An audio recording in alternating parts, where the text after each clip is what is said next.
चतुर चोर और राजा। किसी जमाने में एक चोर था। वह बड़ा ही चतुर था। लोगों का कहना था कि वह आदमी की आंखों का काजल तक उड़ा सकता था। एक दिन उस चोर ने सोचा कि जब तक वह राजधानी में नहीं जाएगा और अपना करतब नहीं दिखाएगा तब तक चोरों के बीच उसकी धाक नहीं जमेगी। यह सोचकर वह राजधानी की ओर रवाना हुआ और वहां पहुंचकर उसने यह देखने के लिए नगर का चक्कर लगाया कि कहां क्या कर सकता है। उसने तय किया कि राजा के महल से अपना काम शुरू करेगा। राजा ने रात दिन महल की रखवाली के लिए बहुत से सिपाही तैनात कर रखे थे।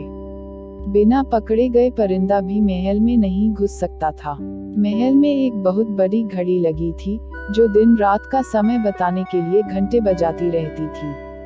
चोर ने लोहे की कुछ कीलें इकट्ठी की और जब रात को घड़ी ने 12 बजाए तो घंटे की हर आवाज के साथ वह महल की दीवार में एक एक कील ठोकता गया।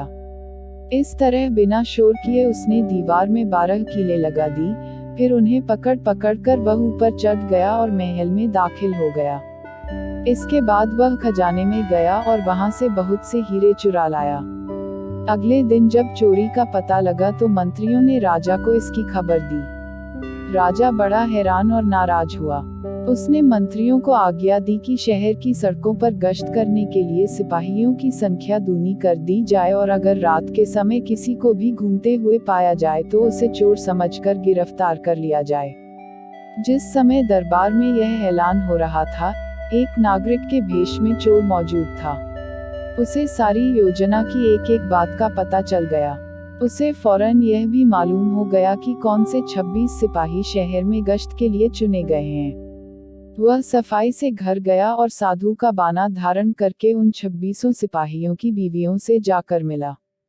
उनमें से हर एक इस बात के लिए उत्सुक थी कि उसकी पति ही चोर को पकड़े और राजा से इनाम ले। एक एक करके चोर उन सबके पास गया और उनके हाथ देख देख कर बताया कि वह रात उसके लिए बड़ी शुभ है। उसके पति की पोशाक में चोर उसके घर आएगा। लेकिन देखो, चोर को अपने घर के अंदर मत आने देना, नहीं तो वह तुम्हें दबा लेगा। घर के सारे दरवाजे बंद कर लेना और भले ही वह पति की आवाज में बोलता सुनाई दे, उसके ऊपर जलता कोयला फेंकना। इसका नतीजा यह होगा कि चोर पकड़ में आ जाएगा। सारी स्त्रियां रात को चोर के आगमन के लिए तैयार हो गईं। अपने पतियों को उन्होंने इसकी जानकारी नहीं दी। इस बीच पति अपनी गश्त पर चले गए और सवेरे 4 बजे तक पहरा देते रहे। हालांकि अभी अंधेरा था, लेकिन उन्हें उस समय तक इधर उधर कोई भी दिखाई नहीं दिया तो उन्होंने सोचा कि उस रात को चोर नहीं आएगा। यह सोचकर उन्होंने अपने घर चले जाने का फैसला किया। ज्यों ही वे घर पहुंचे, स्त्रियों को संदेह हुआ और उन्होंने चोर की बताई कार्रवाई शुरू कर दी। फल वह हुआ कि सिपाही जल गए और बड़ी मुश्किल से अपनी स्त्रियों को विश्वास दिला पाए कि वे ही उनके असली पति हैं और उनके लिए दरवाजा खोल दिया जाए। सारे पतियों के जल जाने के कारण उन्हें अस्पताल ले जाया गया। दूसरे दिन राजा दरबार में आया तो उसे सारा हाल सुनाया गया। सुनकर राजा बहुत चिंतित हुआ और उसने कोतवाल को आदेश दिया कि वह स्वयं जाकर चोर पकड़े।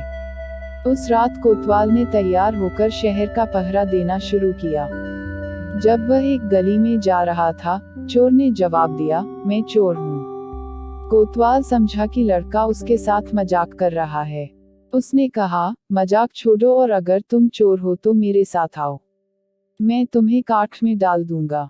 चोर ने जवाब दिया, ठीक है, इससे मेरा क्या बिगड़ेगा। और वह कोतवाल के साथ काठ डालने की जगह पर पहुंचा।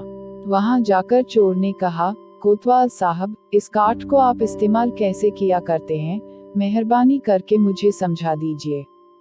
कोतवाल ने कहा, तुम्हारा क्या भरोसा, मैं तुम्हें बताऊं और तुम भाग जाओ तो। चोर ने कहा, आपके बिना कहे मैंने अपने को आपके हवाले कर दिया है, मैं भाग क्यों जाऊंगा। कोतवाल उसे यह दिखाने के लिए राजी हो गया कि काठ कैसे डाला जाता है। ज्यों ही उसने अपने हाथ पैर उसमें डाले कि चोर ने झट चाबी घुमाकर काठ का ताला बंद कर दिया और कोतवाल को राम राम करके चल दिया। जाड़े की रात थी। दिन निकलते निकलते कोतवाल मारे सर्दी के अधमरा हो गया। सवेरे जब सिपाही बाहर आने लगे तो उन्होंने देखा कि कोतवाल काठ में फंसे पड़े हैं। उन्होंने उनको उसमें से निकाला और अस्पताल ले गए। अगले दिन जब दरबार लगा तो राजा को रात का सारा किस्सा सुनाया गया। राजा इतना हैरान हुआ कि उसने उस रात चोर की निगरानी स्वयं करने का निश्चय किया। चोर उस समय दरबार में मौजूद था और सारी बातों को सुन रहा था। रात होने पर उसने साधु का भेष बनाया और नगर के सिरे पर एक पेड़ के नीचे धूनी जलाकर बैठ गया। राजा ने गश्त शुरू की और 2 बार साधु के सामने से गुजरा।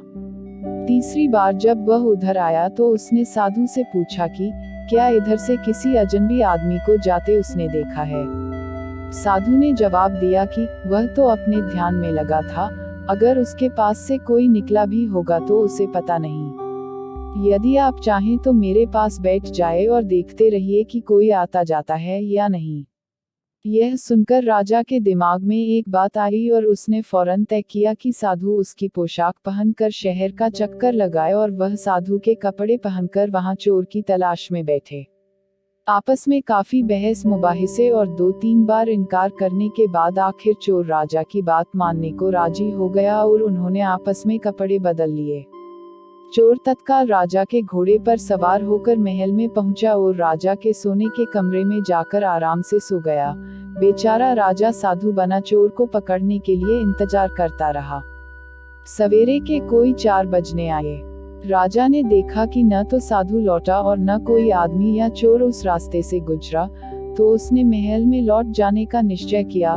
लेकिन जब वह महल के फाटक पर पहुंचा तो संतरियों ने सोचा, राजा तो पहले ही आ चुका है, हुनहु यह चोर है जो राजा बनकर महल में घुसना चाहता है।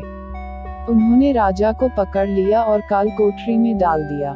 राजा ने शोर मचाया, पर किसी ने भी उसकी बात न सुनी। दिन का उजाला होने पर काल कोठरी का पहरा देने वाले संतरी ने राजा का चेहरा पहचान लिया और मारे डर के थर-थर कांपने लगा। वह राजा के पैरों पर गिर पड़ा। राजा ने सारे सिपाहियों को बुलाया और महल में गया। उधर चोर, जो रात भर राजा के रूप में महल में सोया था, सूरज की पहली किरण फूटते ही राजा की पोशाक में और उसी के घोड़े पर रफू चक्कर हो गया। अगले दिन जब राजा अपने दरबार में पहुंचा तो बहुत ही हताश था। उसने ऐलान किया कि अगर चोर उसके सामने उपस्थित हो जाएगा तो उसे माफ कर दिया जाएगा और उसके खिलाफ कोई कार्रवाई नहीं की जाएगी, बल्कि उसकी चतुराई के लिए उसे इनाम भी मिलेगा। चोर वहां मौजूद था ही फौरन राजा के सामने आ गया और बोला, महाराज, मैं ही वह अपराधी हूँ। इसके सबूत में उसने राजा के महल से जो कुछ चुराया था वह सब सामने रख दिया, साथ ही राजा की पोशाक और उसका घोड़ा भी। राजा ने उसे गांव इनाम में दिए और वादा कराया कि वह आगे चोरी करना छोड़ देगा। इसके बाद से चोर